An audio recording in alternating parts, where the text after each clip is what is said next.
अस्सलामुअलैकुम सामीन। 10 ज़िलहिज्जा और 17 जून है। ख़बर का उन्वान है पुलिस की कस्टडी में, पुलिस के हवालात में एक शख्स की मौत। मामला उत्तर प्रदेश का है। ख़बर थोड़ी तफसील से सुनिए।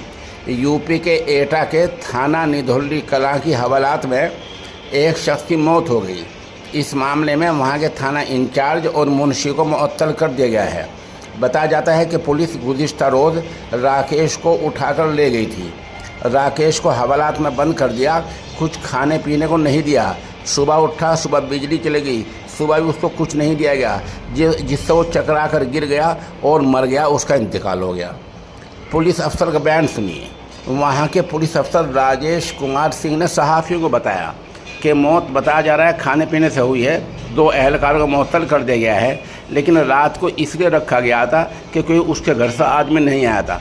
सवाल यह है, बालिग आदमी अगर आपकी कस्टडी में है, वो बेकसूर पाया जाता है, उसको छोड़ना है, तो आखिर घर वालों को इंतज़ार आपने क्यों देखी? रात ही उसको छोड़ दिया जाता, या कम से कम इंसान होने के नाते उसको खाने को दे दिया जाता, ताकि भूखा रहकर और चकरा कर वो मौत से बच जाता।